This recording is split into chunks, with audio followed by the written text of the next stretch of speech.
तो आज अपन कर रहे हैं क्वेश्चन नंबर 27। इसके अंदर लिखा हुआ है trouble free solutions TFS is an authorize service centre of a reputed domestic air conditioner manufacturing company. ठीक है, कुछ ही नहीं आपको बता रखा है भैया, सर्विस सेंटर है AC का। ठीक है, all complaints service related matters of air conditioner are attended by this service center. The service center employs a large number of mechanics, each of whom is provided with a motorbike to attend the complaints.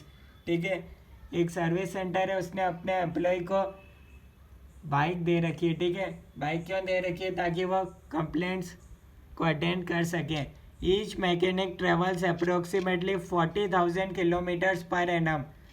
TFS decides to continue its present policy of always buying a new bike for its mechanics but wonders whether the present policy of replacing the bike every 3 years is optimal or not. भैया अभी company क्या करती है, हर 3 साल बाद bike को बदल देती है। ठीक है,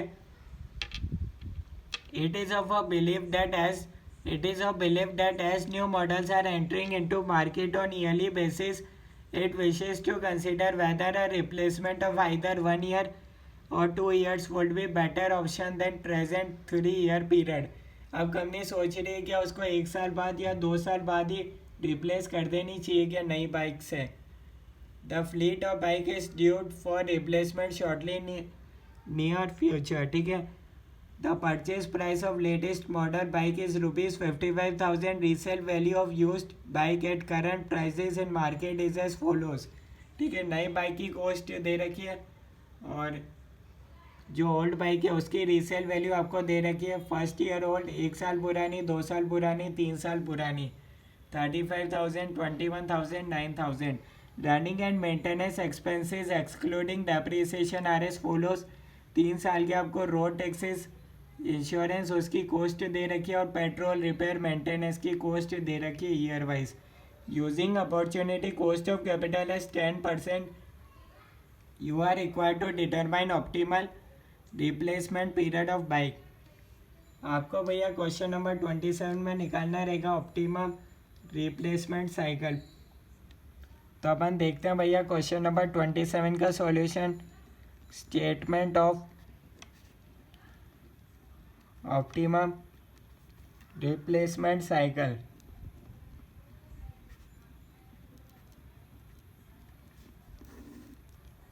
ठीक है, अब अपन देखेंगे भैया रिप्लेसमेंट ईयर। ये रिप्लेसमेंट ईयर फर्स्ट ईयर में है, तो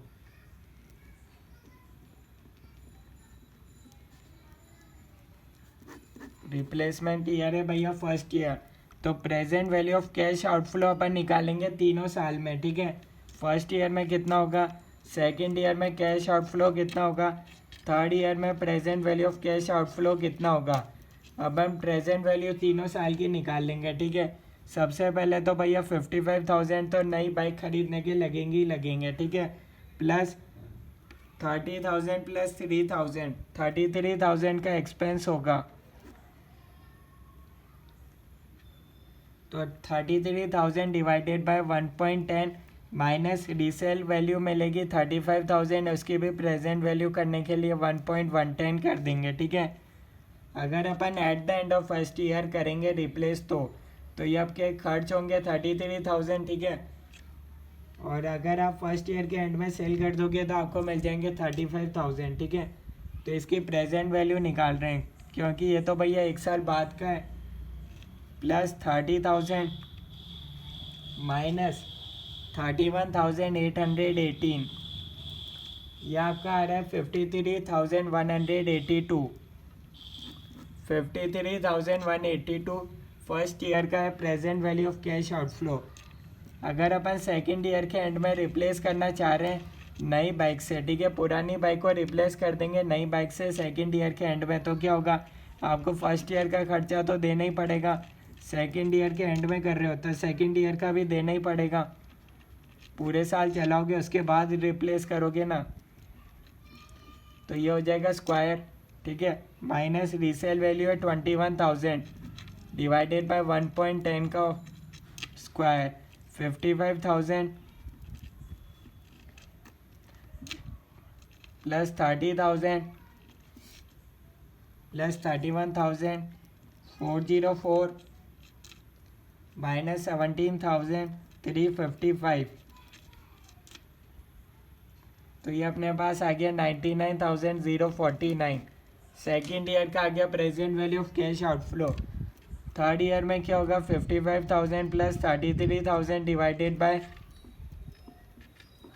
1.110 प्लस थर्ड ईयर के एंड में रिप्लेस कर रहे हो तो सेकेंड ईयर का खर्चा देना पड़ेगा, प्लस थर्ड ईयर में 43,000 प्लस 3,000 46,000 डिवाइडेड बाय 1.10 का क्यूब माइनस रीसेल वैल्यू का 9,000 डिवाइडेड बाय 1.110 का क्यूब। ये हो जाएगा भैया अपने पास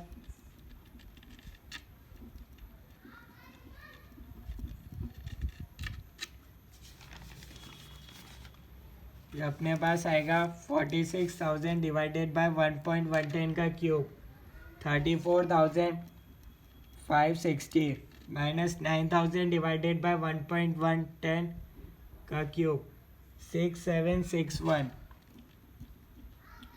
इसका आप करोगे 1,44,203। ये आ गया आपका तीनों साल का आ गया भैया। सबसे पहले अपन ने निकाला present value of cash outflow, अगर अपन रिप्लेस करेंगे at the end of year 1, eight the end of year 2 और eight the end of year 3, तीनों साल का अपन ने निकाल लिया भैया present value of cash outflow कितना होगा। अब अपन निकालेंगे ईएसी।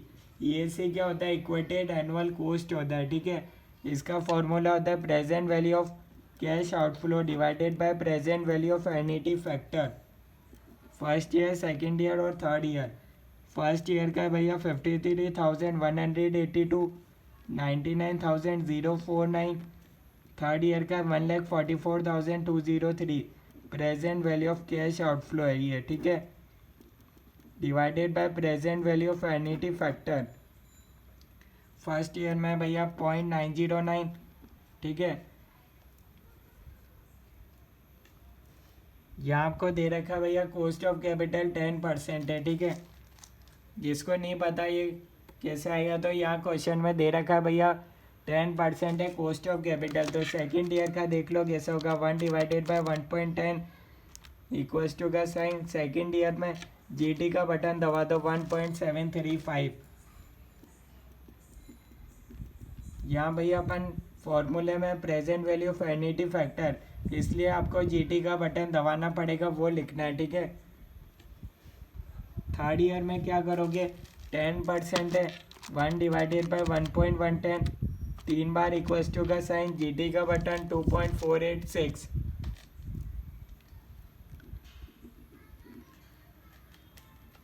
तो यहाँ से अपने पास आ जाएगा ईएसी, ठीक है। इसको आपको डिवाइड करना है, ठीक है।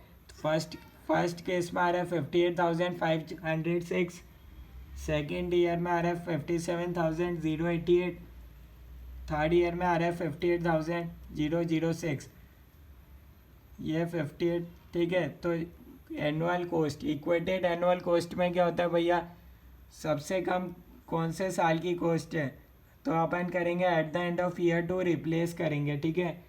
ईएसी कंक्लूजन लिख देते हैं, EAC is lowest if we replace bike after 2 years, ठीक है। सेकेंड ईयर के एंड में आप रिप्लेस कर दोगे तो आप फ़ायदे में रहोगे, ठीक है। क्योंकि भैया कॉस्ट तीनों में से देख लो सबसे कम आ रही है सेकेंड ईयर की। तो ये इस क्वेश्चन का सॉल्यूशन, कोई डाउट है तो आप कमेंट्स में बता सकते हो। Thank you.